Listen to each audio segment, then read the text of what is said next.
এহাল বৃদ্ধ দম্পতীক সোধা হ'ল, আজিকালিৰ সম্পৰ্কবোৰ কিয় ইমান সোনকালে ভাঙি যায়?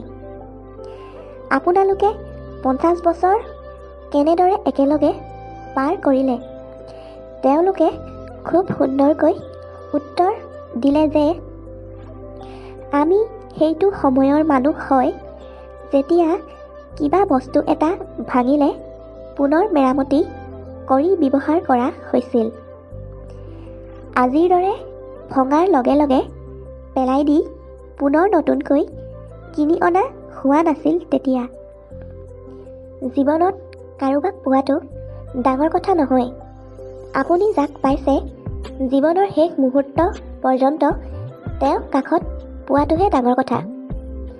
জীৱনত পাৰিলে পানীৰ দৰে হ'বলৈ চেষ্টা কৰা।